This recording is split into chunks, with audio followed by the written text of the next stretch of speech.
The sun rose over New Haven like it did every morning, casting golden light across endless fields of wheat and corn. Daniel Price stood on the balcony of the governor's office, watching farmers drive their machines through the crops. 20 years ago, this world had been nothing but empty plains and thick forests. Now it was home to 15,000 people who had built something real. Linda Hayes walked into his office without knocking. She held a tablet in her hands, and her face was pale. "We have a problem," she said. Daniel turned from the window. Linda was his chief engineer, and she never looked scared. "What kind of problem?" "The sun," Linda said. She pulled up data on her tablet. "There's a solar flare building, a big one. It's going to hit us in 48 hours. Daniel felt his stomach drop. "How bad?" "Bad enough to fry every atmospheric processor we have," Linda said. "Without those, the air turns toxic in a week. We'd have to evacuate, but we don't have enough ships. Most people would die." Daniel sat down heavily in his chair. They had built New Haven far from Earth, far from help. The nearest military ship was 3 weeks away. By then, everyone would be dead. "Can we fix it?" he asked. "Can we shield the processors somehow?" Linda shook her head. "I've been working on it all night. We don't have the parts. We don't have the knowledge. This kind of radiation, it's beyond anything we planned for." Daniel looked out at the farms again. 15,000 people, children playing in the streets, families who trusted him to keep them safe. "Send out a distress signal," he said quietly. "Send it everywhere. Maybe someone will hear it." The next 30 hours passed like a nightmare. People started to panic when word spread. Some families packed what they could, even though there was nowhere to go. Others gathered in the churches and prayed. Daniel barely slept. He kept checking the sky, watching the sun that would kill them all. Then, with 14 hours left, something appeared on the sensors. "Governor," the communications officer called out. "We're receiving a response to our distress call." Daniel ran to the command center. "Who is it? Is it Earth?" "No, sir," the officer said. "The signal says they're called the Kelhari. They're asking for permission to enter orbit." Daniel had never heard of the Kelhari. "Are they human?" "No, sir. The message is in our language, but it's clearly translated." "They're alien." Daniel felt a chill run through him. Humanity had only met 3 alien species so far, and none of them had been friendly. But what choice did he have? "Tell them they can come," he said. 6 hours later, a ship landed outside the main settlement. It was smaller than a human frigate, with smooth curves and a strange blue glow around its engines.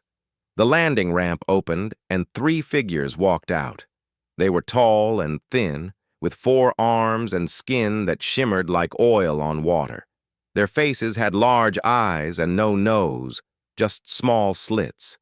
One of them stepped forward and spoke.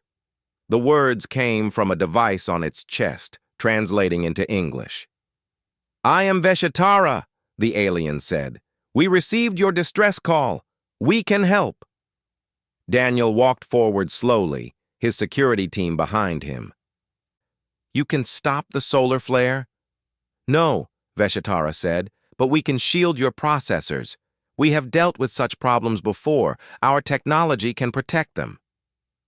"Why would you help us?" Daniel asked. He needed to know. In his experience, nobody helped for free. Veshatara tilted his head in a way that might have been a smile. "Because you asked. Because you need help. Is there another reason required?" Daniel stared at the alien. Then he turned to Linda, who had joined him. "Can they do it?" "I don't know," Linda said.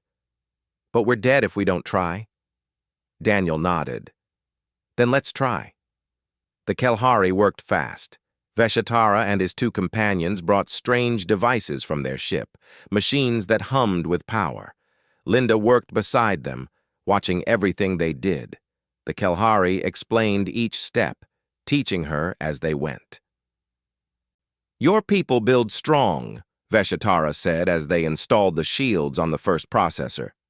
But you think small. You prepare for small problems. The universe has big problems too. We're still learning, Linda said. All species learn, Veshatara replied. Some learn faster because they must. Others learn slower because they are lucky. Your people have been lucky. The solar flare hit exactly when Linda had predicted. The sky turned bright with colors that hurt to look at. Radiation poured down on New Haven like invisible fire, but the processors kept running. The Kelhari shields held. When it was over, people poured into the streets, crying and laughing. They had lived. Their children had lived. Daniel found Veshatara by his ship, preparing to leave. Wait, Daniel said. We need to repay you. Name your price. Veshatara made that tilting motion again. There is no price. We helped because we could. But we owe you, Daniel insisted. You saved 15,000 lives. That's not something we can just forget. Then do not forget, Veshatara said. Remember that someone helped you when you needed it. Perhaps one day someone will need your help. Daniel thought about that. Then he held out his hand, the human gesture of agreement. Veshatara looked at it for a moment, then reached out with one of his 4 hands and clasped it. I want to make a treaty, Daniel said. A formal agreement. The Kelhari and humanity, we should be friends, allies. We are a small people, Veshatara said. We have little military strength. We cannot offer you much. You offered us our lives, Daniel said. That's enough. Captain Greg Murphy of the Earth Defense Vessel Horizon arrived 2 weeks later. He recorded the treaty signing, witnessed it officially, and sent it back to Earth. The document was simple. It promised friendship between humans and Kelhari.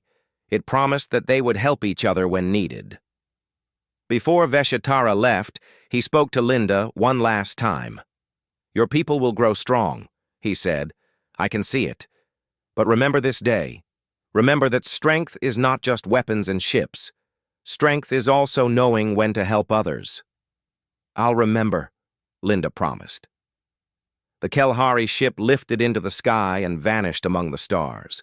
Life on New Haven went back to normal. The crops grew, children went to school, people worked and laughed and lived. But Linda kept her promise. She remembered. And in the government archives, in a folder marked important, the treaty waited, a promise made, a debt recorded. Humanity never forgot its debts. 15 years had changed everything. Humanity had spread across 50 star systems now, building colonies and space stations wherever they went. Ships moved between the stars carrying cargo and people, building an empire that stretched across the galaxy. Peter Grant commanded the patrol ship Defender, a small vessel tasked with mapping the edges of human space. It was boring work most days. They scanned planets, marked asteroids, and reported back to Fleet Command. But Peter liked the quiet. After 10 years in the military, he appreciated missions where nobody shot at him. Captain, Helen Brooks called from the communications station. I'm picking up something odd. Peter walked over to her station. Helen was young but sharp, the best communications officer he'd ever worked with. What is it? It's what it isn't, Helen said, frowning at her screen. The Kelhari trade routes. They've gone silent. Peter felt something cold touch his spine. Silent how? No ships, no transmissions, no responses to standard hailing frequencies.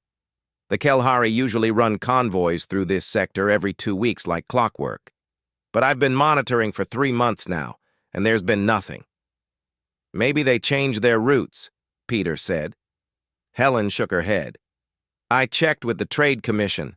The Kelhari filed their flight plans 6 months ago. They should be here, but they're not.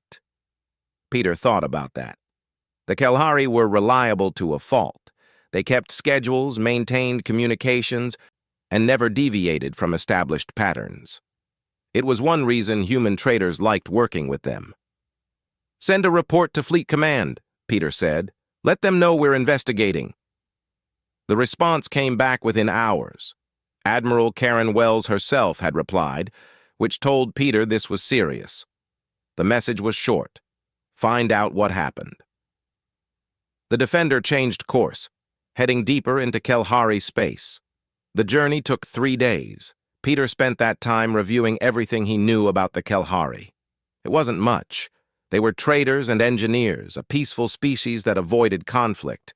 They had maybe 20 colony worlds, all of them small. Their military was basically non-existent, and they had saved New Haven 15 years ago. Peter had read the report. He knew about the treaty. When they reached the first Kelhari outpost, Peter knew something was terribly wrong. The station was dead. It drifted in space, dark and cold. Debris floated around it, pieces of ships and equipment scattered like broken toys. Life signs? Peter asked. Jake Morris, his tactical officer, scanned the wreckage. None. Whatever happened here, it happened at least a month ago. Can you tell what hit them? Jake worked his console, analyzing the damage patterns. Weapon signatures don't match anything in our database. High-energy plasma cannons, directed particle beams, military-grade, and powerful. Whoever did this wasn't raiders. This was a warship. Peter stared at the ruined station. Take us further in. Find me another Kelhari settlement. They found 6 more over the next 2 days. All of them destroyed. Some had been completely obliterated, nothing left but debris fields. Others had been boarded and looted, their populations gone. The Defender's crew worked in grim silence, documenting everything. On the 3rd day, Helen picked up a signal. Captain, I've got an emergency beacon. It's weak, but it's definitely Kelhari. Where? Small moon, on the edge of the system. The signal's coming from underground. Peter didn't hesitate. Take us there. The moon was barren, just rock and ice. The Defender landed near the signal source, and Peter led a team down into a cave system. They found the Kelhari hiding in a shelter built into the rock. There were maybe 50 of them, thin and scared. They had clearly been hiding for weeks. When they saw the humans, some of them cried. One of them stepped forward, old and moving slowly. Peter recognized him from the files. Veshitara, the engineer who had saved New Haven. You came, Veshitara said, his translation device crackling. We did not know if you would. What happened? Peter asked. Veshitara gestured for them to follow him deeper into the shelter. On the wall, he had drawn a crude map of Kelhari space. Most of the colonies were marked with a symbol Peter didn't recognize. The Zathran came 3 months ago, Veshitara said. They are an empire, large and powerful. They sent a fleet and demanded we submit to their rule. They wanted our technology, our resources, our people as slaves. What did you do? We refused, Veshitara said simply. The Kelhari are not warriors, but we are free. We would not give that away. So they attacked. Yes. They destroyed our military in the first week. We had 12 defense ships. The Zathran sent 300. After that, they began taking our colonies one by one. They kill anyone who resists. The rest, they take as slaves. Peter felt anger building in his chest. How many of your people are left? We do not know. Perhaps 500,000 scattered and hiding. Most are dead. Veshitara looked at Peter with those large eyes. I remember you humans. I remember New Haven. You made a treaty with us. You said we were friends. We are friends, Peter said. Then we need help, Veshitara said quietly. The Kelhari cannot fight the Zathran. We are not strong enough. We are dying. Peter pulled out his communicator. Helen, I need you to send everything we've found to Fleet Command. Every image, every scan, every piece of data. Mark it Priority Alpha. Yes, sir, Helen replied. Peter looked at Veshitara. I can't promise you anything. The decision isn't mine to make, but I will make sure Earth knows what happened here. That is all I ask, Veshatara said. You humans, you remember debts. I know this. 15 years ago, we helped you. We did not ask for anything, but now we ask. Will you remember? Peter thought about New Haven. 15,000 people who would have died if the Kelhari hadn't helped them. He thought about the treaty sitting in Earth's archives, a promise made between species. We'll remember, he said. The Defender left the Kelhari survivors with supplies and weapons. Not that the weapons would help much against a fleet. Peter sent armed drones to guard the cave entrance. It wasn't enough, but it was something. As they headed back to human space, Peter watched the stars and thought about what he'd seen. The destroyed stations. The empty colonies. The fear in the survivors' eyes. Jake came to stand beside him. You think Earth will help them? I don't know, Peter said honestly. The Kelhari don't have anything we need. They're not strategic. Helping them means going to war with the Zathran, and from what we've seen, the Zathran are strong. But the treaty, Jake said. Paper and promises, Peter replied. We'll see if that's enough. The data reached Earth 3 days later. Peter's report was clear and detailed. He included everything. The destruction, the survivors, Veshatara's words. And at the end, he included one more thing. A copy of the treaty signed on New Haven 15 years ago. The response from Admiral Wells came quickly. Return to base immediately. The Council is meeting. Peter set course for Earth, pushing the Defender's engines to their limits. He didn't know what the Council would decide. He didn't know if humanity would honor a promise made to a species that could give them nothing in return. But he remembered Veshatara's words. You humans, you remember debts. Peter hoped that was true. For the Kelhari's sake, he really hoped it was true. The Human Council chamber was packed. Representatives from every major colony sat in their seats, watching the screens that showed the destruction in Kelhari space. The images were hard to look at. Burned stations, dead worlds, bodies floating in space. Peter Grant stood at the podium, finishing his report. He had been talking for an hour, explaining everything he had found. Now he was done, and the Council had to decide. Counselor Richard Lane was the first to speak. He was a tall man with gray hair, and he represented the outer colonies. Captain Grant, your report is disturbing, but I have to ask the obvious question. Why should humanity risk war with the Zathran over the Kelhari? Because we made a promise, Peter said. A promise made 15 years ago by one colony governor, Richard said. Not by this council, not by Earth. Daniel Price signed that treaty without proper authority. The treaty was registered with the Diplomatic Corps, Peter replied. It was made official. That makes it binding. Richard shook his head. Legal technicalities aside, we're talking about war. The Zathran Dominion is massive. Our intelligence says they control over 200 worlds. They have a military that dwarfs ours.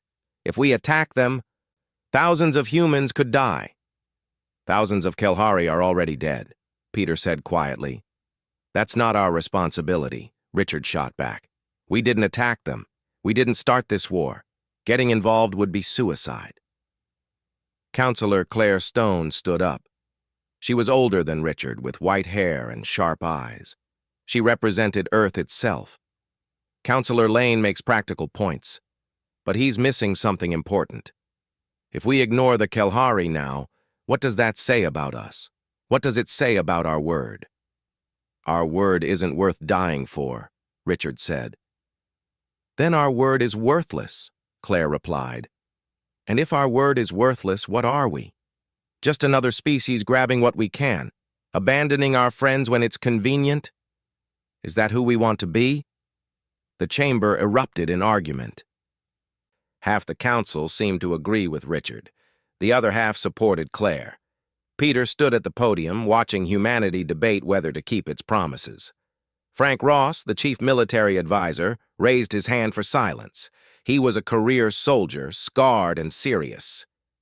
"If I may speak," he said, "I've reviewed the intelligence on the Zathran. They're expansionist. They've been conquering their way across this sector for decades. Right now, they're attacking the Kelhari. But the Kelhari territory borders ours. Once they finish with the Kelhari, where do you think they'll look next?" "Are you saying they'll attack us?" Richard asked. "I'm saying they might," Frank replied. "And if they do, it would be nice to have the moral high ground.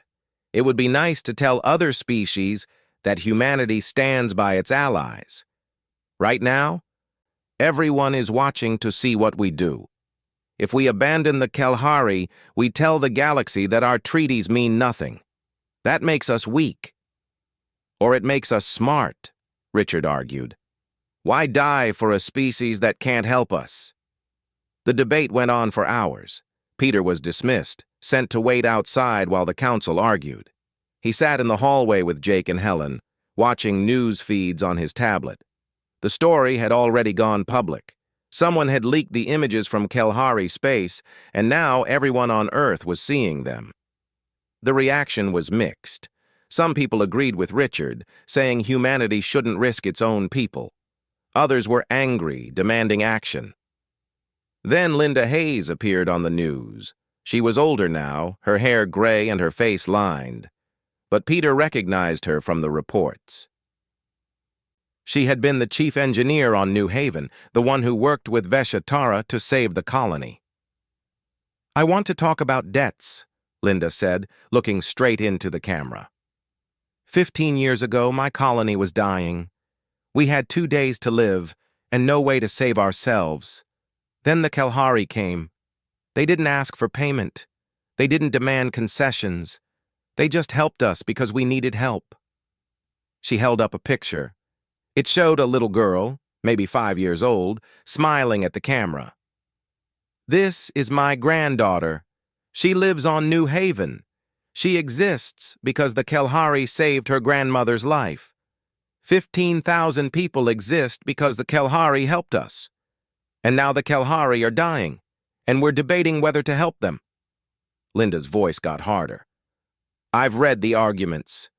I've heard people say it's not practical, not strategic, not smart. But let me tell you something about debts. When someone saves your life, you don't get to decide later that it doesn't count.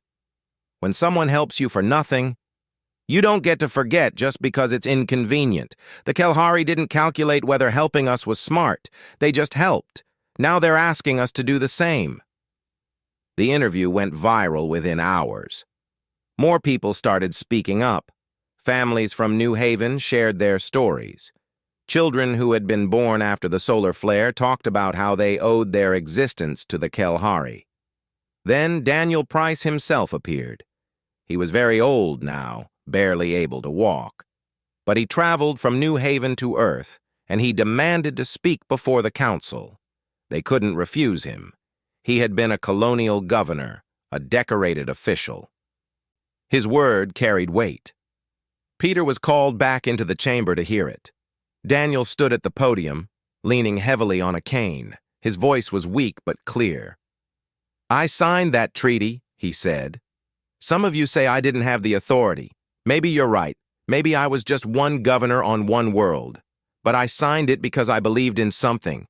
I believed that when someone helps you, you help them back. That's not politics. That's not strategy. That's basic decency." He looked around the chamber, meeting the eyes of every counselor. "The Kelhari saved 15,000 lives. They didn't ask for anything. They just saved us. And now they're dying and we're sitting here debating? We're calculating whether their lives are worth the risk? What does that make us?" "It makes us smart," Richard said, but his voice was quieter now. "It makes us cowards," Daniel replied. "And history will remember us as the species that abandoned its friends to save itself. Is that the legacy you want?" The chamber was silent. President Margaret Kim stood up. She was the elected leader of humanity, the final voice in major decisions. "We will vote," she said. "All in favor of military intervention to aid the Kelhari, raise your hands." Peter held his breath. Hands went up. Slowly at first, then faster. Claire Stone voted yes. Frank Ross voted yes. Representatives from New Haven, from Earth, from a dozen colonies. More hands than Peter expected. Richard Lane kept his hand down. So did several others. But when the count was done, the yes votes had won.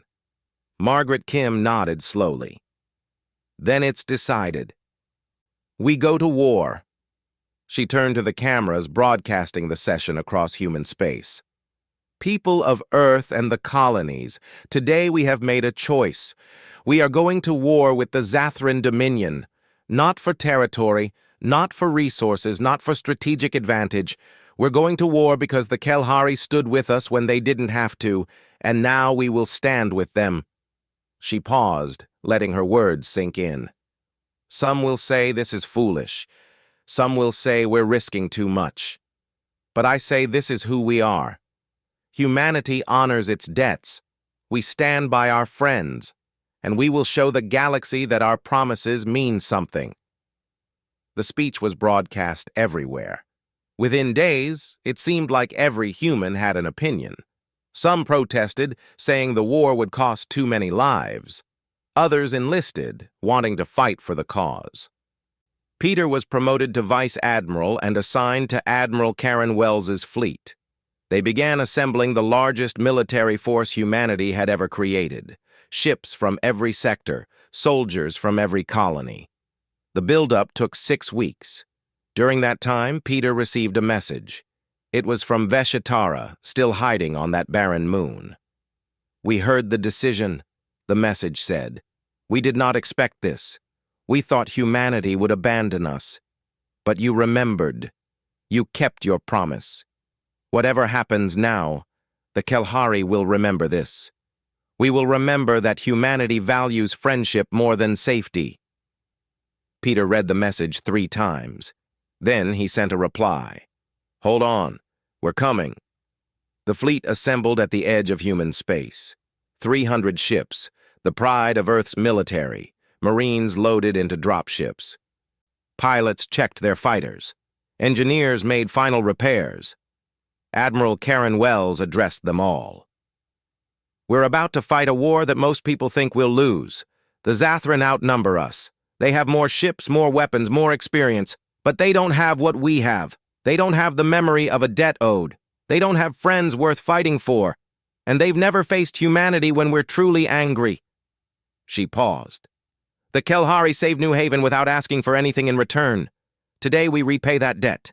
Today we show the galaxy what humanity stands for. Today we go to war. The fleet jumped to faster than light, heading toward Kelhari space, toward the Zathran, toward a war that would decide not just the fate of 2 species, but the meaning of humanity's word. The human fleet dropped out of faster-than-light travel at the edge of Zathran space. 300 ships spread out in formation, their weapons charged and shields active. It was the largest show of military force humanity had ever displayed. Admiral Karen Wells stood on the bridge of her flagship, the Valiant. She was a veteran of 2 previous wars, calm and experienced. Around her, crew members worked their stations with quiet efficiency. Send the message, she ordered. Helen Brooks, now promoted to Chief Communications Officer for the fleet, broadcast on all Zathran frequencies. The message was simple and direct. This is Admiral Karen Wells of the Human Defense Fleet. The Kelhari are under our protection. Withdraw from their territory immediately or face the consequences. You have 6 hours to respond. On the view screen, the Zathran fleet appeared. They had been occupying the largest Kelhari colony, and now they moved to intercept. Peter Grant, standing beside Admiral Wells, counted the ships.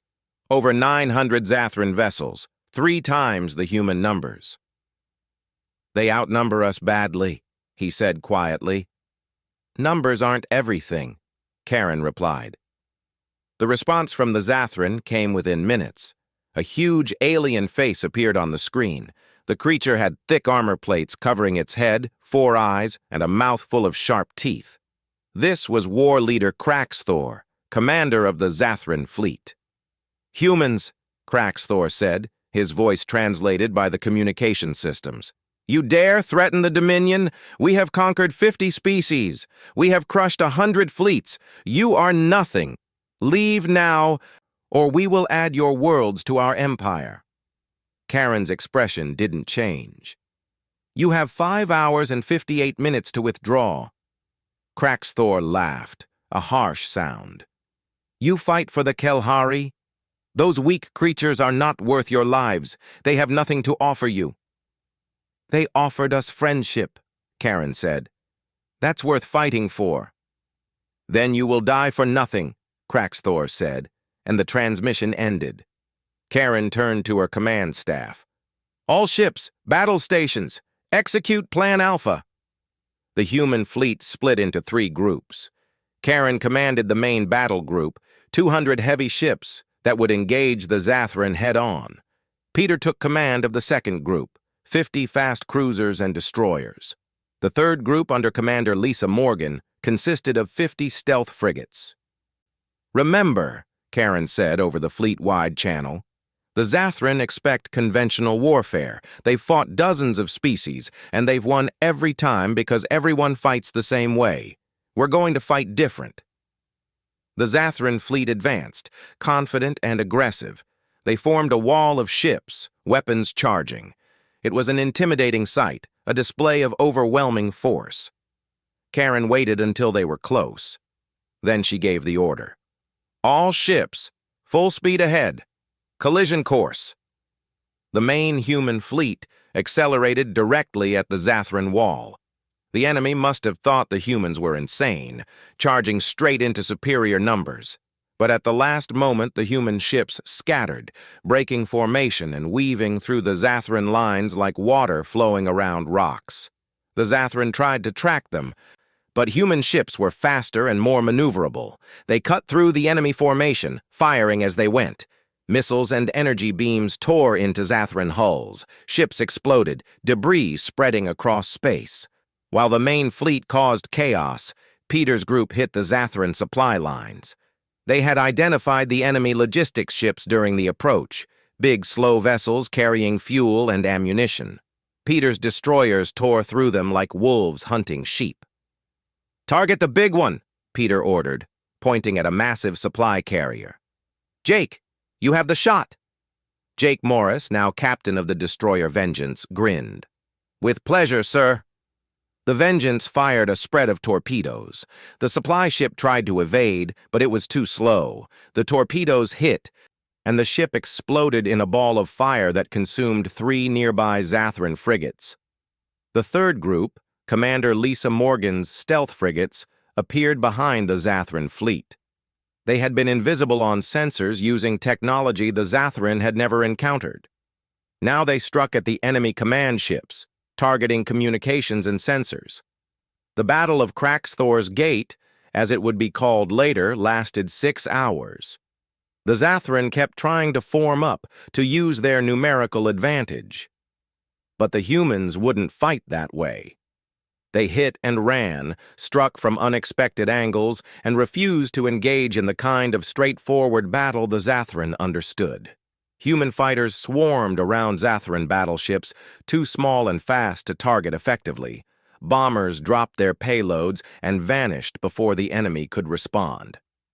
Every time the Zathran focused on one human group, another would strike from a different direction. Kraxthor's flagship, the Destroyer of Worlds, tried to rally his fleet. But Lisa Morgan's frigates had been targeting it specifically. Its communications were damaged, its sensors half blind. The great Zathran commander couldn't coordinate his forces effectively. Karen saw the opportunity.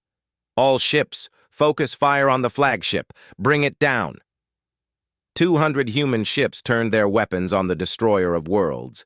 Energy beams, missiles, and kinetic rounds poured into its shields. The Zathran ship was massive and well-armored, but nothing could withstand that kind of concentrated fire. Its shields failed. Hull plating cracked and peeled away. Explosions rippled across its surface. "They're launching escape pods," Helen reported. "Let them go," Karen said. "We're not here to massacre them. We're here to stop them." The destroyer of worlds broke apart, its reactor going critical. The explosion lit up space like a small star. But Kraxthor wasn't in the escape pods. Intelligence reports said he was still aboard. Karen made a decision. "Marines, prepare for boarding action. We're taking that ship." Colonel Ryan Foster commanded the Marine contingent. He was a big man, scarred from a dozen battles, and he led from the front. His team launched from the Valiant in assault shuttles, racing toward the dying flagship. They breached the hull and fought their way inside. Zathran soldiers tried to stop them, but human Marines were trained for this. They had better armor, better weapons, and better tactics. They moved through the ship like a storm, clearing corridor after corridor. Ryan found Kraxthor on the bridge, surrounded by his personal guard. The Zathran war leader was even bigger in person, nearly 8 feet tall and covered in battle armor. "You want my ship?" Kraxthor roared. "Come and take it!" The fight was brutal. Zathran guards were strong and savage, but Ryan's Marines were disciplined and deadly. They worked as a team, covering each other, taking down enemies with precise shots. Ryan faced Kraxthor directly. The war leader swung a massive blade, fast enough to blur. Ryan dodged, his combat reflexes enhanced by his armor. He fired his rifle, hitting Kraxthor's armor. The shots didn't penetrate, but they staggered the big alien. Kraxthor charged. Ryan met him head-on, grabbing the blade with his armored hands. They struggled, strength against strength. Ryan could feel his armor's servos straining, but he held on. "You cannot win," Kraxthor snarled. "The Dominion is eternal." "The Dominion," Ryan grunted, "just met humanity."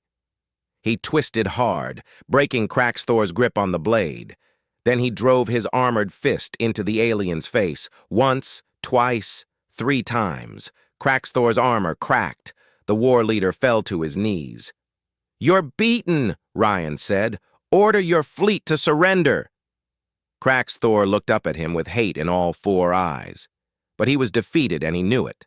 Slowly, he reached for his communicator. "All Zathran ships," he said, his voice carrying across their fleet. "Cease fire. Withdraw." The battle ended. Zathran ships that could still move turned and fled into deep space. Those 2 damaged to run surrendered. The human fleet had won. Karen broadcast a message across all frequencies, knowing the Zathran would hear it. "This is Admiral Wells.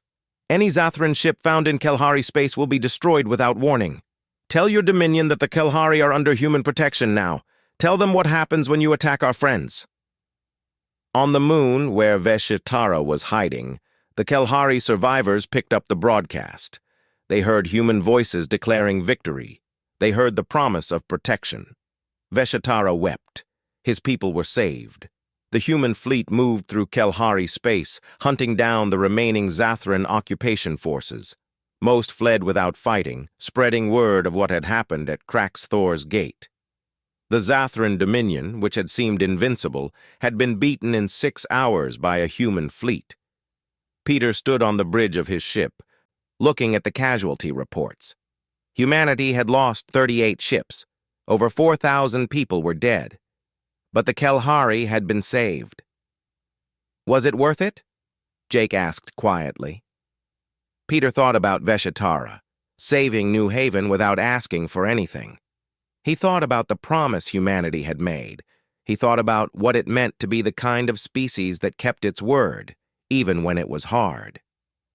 "Yes," he said, "it was worth it." The war was over. The Zathran had learned that humanity's vengeance could shatter worlds, but more importantly, the galaxy had learned that humanity's friendship meant something, that their promises weren't empty words.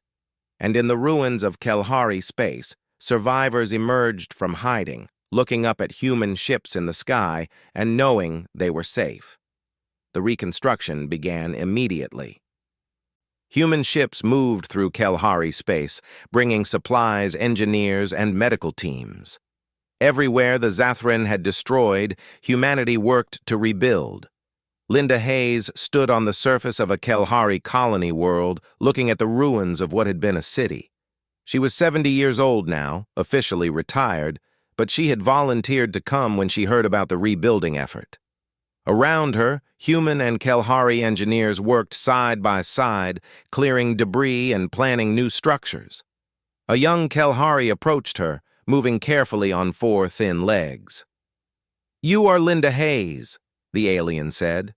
"The one from New Haven." "I am," Linda said. "My grandfather told me about you. He said you worked with Veshatara to save your colony."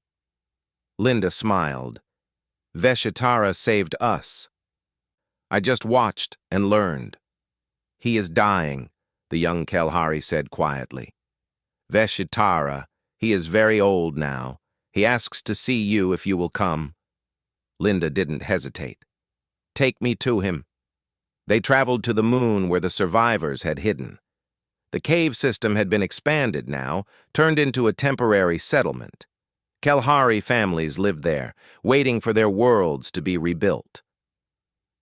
They watched Linda pass with grateful eyes. Veshatara lay in a small room, his body thin and weak. His 4 arms trembled, and his shimmer had faded to a dull gray. But when he saw Linda, his large eyes brightened. "Linda Hayes," he said, his translator device barely audible. "You came." Linda sat beside him, taking one of his hands gently. "Of course I came. You saved my life once. The least I can do is be here now." "I am glad," Veshatara said. "I wanted to thank you, to thank your people." "You don't need to thank us," Linda said. "We were repaying a debt." "No," Veshatara replied. "You are being who you are. The Kalahari saved New Haven because we could. We did not think about debts or treaties. We just helped. But you remembered. 15 years later you remembered. That is not a debt. That is honor." He coughed, his breathing labored. "I have lived long enough to see something beautiful. I have seen 2 species become true friends. Not allies of convenience, but real friends. That is rare in the galaxy." "Rest," Linda said. "You need to conserve your strength." "I have rested enough," Veshatara said. "Tell me about the rebuilding. Tell me about the future." Linda described the work being done, the cities being rebuilt with combined human and Kalahari technology. The defense stations being constructed to protect Kalahari worlds. The joint council being formed to coordinate between the 2 species. "Your people and mine," she said. "We're building something together now. Not just buildings and ships, but a real partnership." Veshatara's translator made a sound that might have been a laugh. "We are small and weak. Humanity is large and strong, yet you treat us as equals." "Strength isn't just about weapons," Linda said. "You taught me that." Veshatara closed his eyes. "I am content. My people live. Our friendship lives. That is enough for one lifetime." He died peacefully an hour later with Linda holding his hand. When the news spread, both humans and Kalahari mourned. He was given a funeral with full honors, attended by representatives from both species. Admiral Karen Wells herself came to pay her respects. "He saved humanity once," Karen said at the ceremony, "and in doing so he showed us who we wanted to be. We will not forget him." Peter Grant oversaw the construction of a new defense station on the border between Kalahari and human space. It was a joint facility, with both species working together. Human soldiers trained alongside Kalahari engineers. They learned from each other, shared meals, told stories. One day, a young human Marine named Bobby Cruz asked Peter a question. "Sir, why did we really fight this war? The Kalahari couldn't give us anything. We lost thousands of people. What did we gain?" Peter looked at the station around them, at humans and Kalahari working together. "We gained something important," he said. "We proved that our word means something. We showed the galaxy that humanity keeps its promises." "But was it worth 4,000 lives?" Bobby pressed. Ask me a different question, Peter said. If we hadn't fought, if we'd abandoned the Kelhari, what would we have become?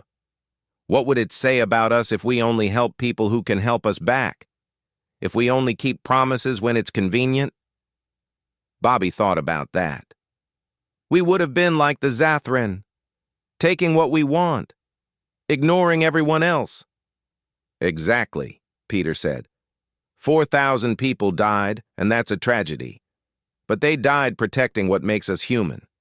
They died proving that we're the kind of species that stands by our friends. That's worth something.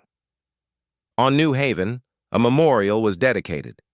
It stood in the center of the main settlement, a tall pillar made of stone and metal. On one side were carved the names of the Kelhari who had saved the colony 15 years ago. On the other side were the names of the humans who had died defending the Kelhari. Daniel Price attended the ceremony. He was 90 years old, confined to a wheelchair, but he insisted on being there. When it was time for him to speak, his family helped him stand. 30 years ago, he said, his voice thin but clear. We almost died on this world. The Kelhari saved us. They didn't ask for anything. They just saved us. And 15 years later, when they needed help, we remembered. He looked at the crowd, at the thousands of people gathered. Some of you were born after the solar flare. You never knew the fear we felt watching death approach. But you're alive because the Kelhari helped us, and the Kelhari are alive because we helped them. That's what friendship means. That's what honor means. He paused, gathering strength. People died in this war. Good people, brave people. They died so that the Kelhari could live, so that humanity's word would mean something. I want you to remember them. I want you to remember why they fought. He gestured to the memorial. Look at these names. Kelhari and human, side by side. That's the future. Not just two species that help each other when it's convenient, but real friends, real partners. That's what 4,000 people died for. That's what makes it worth it. The crowd was silent. Then someone started clapping. Others joined in. Soon everyone was applauding, humans and Kelhari together, honoring the dead and celebrating the friendship that had been forged in fire. Years passed. The Kelhari rebuilt their worlds with human help. Human colonies welcomed Kelhari immigrants, and Kelhari worlds welcomed humans. Children of both species grew up together, learning each other's languages and cultures. The Zathran Dominion never attacked again. They had learned their lesson. Word spread across the galaxy about what had happened. Other species took note. Humanity was powerful, yes, but more than that, humanity kept its promises. They honored their debts. They stood by their friends. It changed how other species viewed humans. Some feared them. Others wanted to be their allies. But everyone respected them. Everyone knew that if you helped humanity, they would remember. And if you harmed their friends, they would make you pay. On the anniversary of the Battle of Craxthor's Gate, Peter Grant sat with Jake Morris in a bar on the defense station. They were both older now, scarred and tired, but still serving. Do you ever regret it? Jake asked. The war, I mean. Peter thought about that. He thought about the people who had died, the ships that had been destroyed, the cost of keeping a promise. No, he said finally. We did the right thing. We proved that humanity is the kind of species that honors its debts. That's important. Even if it's hard? Jake asked. Especially when it's hard, Peter replied. Anyone can keep promises when it's easy. Real honor is keeping them when it costs something. They drank in silence for a moment. Then Jake raised his glass. To the Kelhari, the friends who taught us what friendship means. Peter raised his glass too. To humanity, the species that never forgets. Far away on New Haven, children played in streets that wouldn't exist if the Kelhari hadn't helped. Human children and Kelhari children together, laughing and running without knowing the history that connected them. Linda Hayes, now very old, watched them from her porch. She remembered the day Vesha Tara had arrived, bringing hope when there was none. She remembered him saying that strength wasn't just weapons and ships, but knowing when to help others. He had been right. Humanity had learned that lesson. They had proven it when they went to war for a species that couldn't repay them. They had shown the galaxy what it meant to be human. In the sky above, patrol ships kept watch. Human and Kelhari vessels flying together, protecting worlds that belong to both species now. They were vigilant because they remembered what happened when good people did nothing. They remembered the cost of standing by while friends suffered, but they also remembered the joy of keeping promises, the pride of doing the right thing, the strength that came from honor. Daniel Price died peacefully at 92, surrounded by family. His last words were simple. "We kept our promise," he said. "We remembered." And humanity did remember. The treaty signed in a small office on a colony world became one of the most important documents in human history. It was taught in schools, displayed in museums, and referenced whenever humans debated their role in the galaxy, because it represented something fundamental about who they were. Humanity never ignored a favor. They honored their debts, stood by their friends, and kept their promises no matter the cost. And when they were forced to fight, their vengeance could shatter worlds, but more importantly, their friendship could rebuild them.